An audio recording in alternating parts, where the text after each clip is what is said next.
शौक नहीं, मुझे भी पूछ लो, मेरा भी नाम ले लो। अब तो इस कदर ज्यादा अना का बुत आ गया, रोटी खिलाओ, जिसको खिलाई उसकी फोटो खींच के फेसबुक पे दो, पानी पिलाया तो पहले उसकी फोटो दे लो, अगर सलाम लिया तो पहले छोड़ दो यार, बस करो।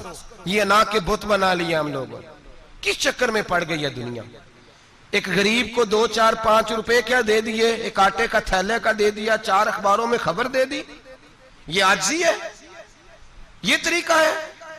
अब तो लोग यहां तक रियाकारी करने लगे, नमाज पढ़ने के लिए आते हैं तो पहले फोटो खींच के आते हैं, जुम्मे की तैयारी करते हुए। बस कर दें, बस करें, कहीं रुके, किसी जगह स्टॉप करें, अपने अंदर इंकिसारी पैदा करें। जो खत्म हो गया वो बच गया, जो अपने आप को बनाता रहा वो कभी बन ना सका।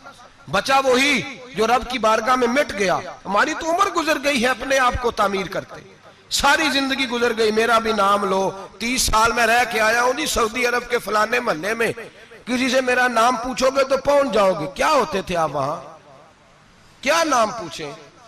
वहां तो बादशाहों के नाम अब कोई नहीं लेता, मिट गए, जो आए थे चले गए। गखड़ आना तो चौक से किसी से भी पूछ लेना, मैं भी होता हूं, क्या होते हो? यहां बड़े लोग थे जिनका तूती बचता था, खत्म हो गए। तू और मैं भी जाने वाले, और जमाना आएगा, मिटने के लिए दुनिया आई है। अगर दुनिया में खुद ब खुद अपने आप को मिटा के रखोगे तो अल्लाह इज्जत अता फरमाएगा। हम तो इतना खड़े हुए हैं कि बहनों से, भाइयों से, ससुराल से, रिश्तेदारों से कट गए हैं, बिल्कुल इसलिए कि बुत नहीं टूट रहा अंदर का। मेरे नबी पाक सैयद आलम अलैहिस्सलाम के गुलाम बड़ा कुछ थे, पर उनकी जुबानों पे कभी कुछ होने का जिक्र नहीं आया। बड़ा कुछ थे वो, बड़ा कुछ थे। हजरत अबू बकर सिद्दीक रदी अल्लाह, बड़ा कुछ थे ना, क्या बात थी। मेरे मुस्तफा करीम सैयद आलम सल्लल्लाहु अलैहि वसल्लम ने फरमाया, अबू बकर मेरा वो खलील है कि दुनिया में भी मेरा सज्जन है, कयामत में भी मेरा दोस्त होगा, दुनिया और आखिरत में वही अबू बकर है।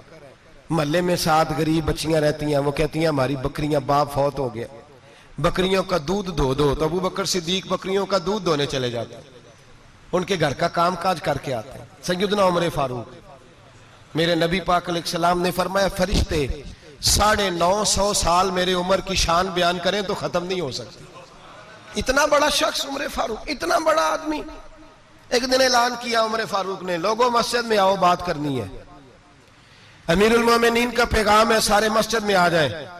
खचाखच मस्जिद नबी सहाबा से भर गई।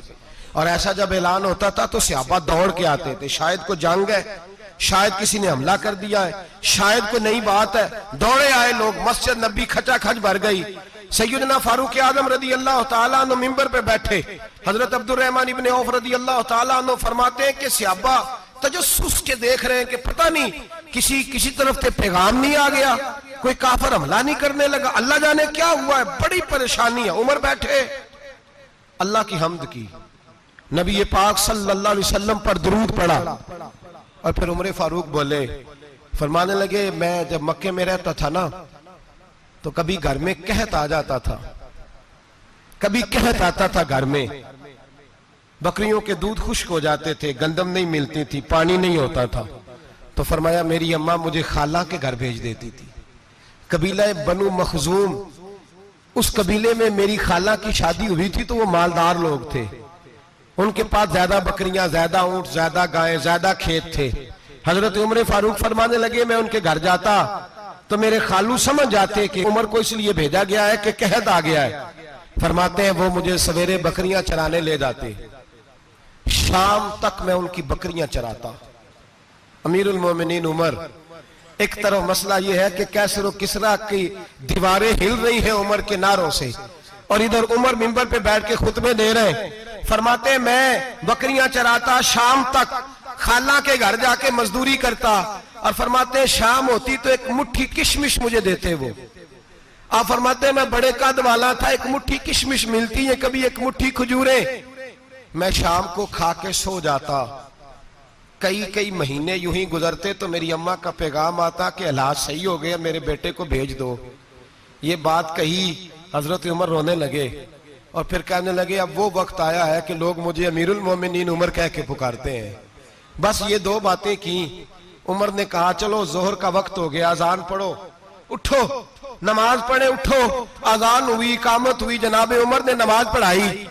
लोग चले गए तो सैयदना अब्दुल रहमान इब्ने औफ यराना था जनाब उमर से, बाजू पकड़ के कहने लगे, उमर सियाना बंदा यार, तू ये दो बातें सुनाने के लिए इतना मजमा इकट्ठा किया था, ये दो बातें कहने के लिए कि मैं खाला के घर जाके मजदूरी करता था तो एक मुट्ठी किशमिश मिलती थी, एक मुट्ठी खजूरें, ये कहने के लिए कि मैं बकरियां चराया करता था।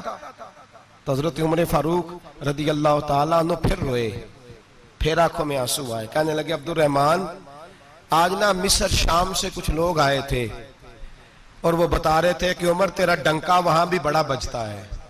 वो मुझे कह रहे थे तेरे नाम के वहां भी बड़े दबदबे हैं, बड़े तज़किरे हैं। तो मेरा नफ्स मुझे कह रहा था, उमर देखा तू यहां बैठा है और वहां तेरे नाम का शोर हो रहा है, मुझे इसने बड़ा किया है। तो मैंने आज मुस्तफा के सारे गुलाम इकट्ठे करके अपनी औकात बता दी है। मैंने अपनी औकात बताई है कि मैं कुछ नहीं, कोई शय नहीं, कोई चीज ही नहीं, असी किसी दे कुछ नहीं जे लगदे, ना कोई साडा दर्दी। मैंने बताया है कि मैं तो किसी के बकरियां चरा के एक मुट्ठी किशमिश लेके गुजारा किया।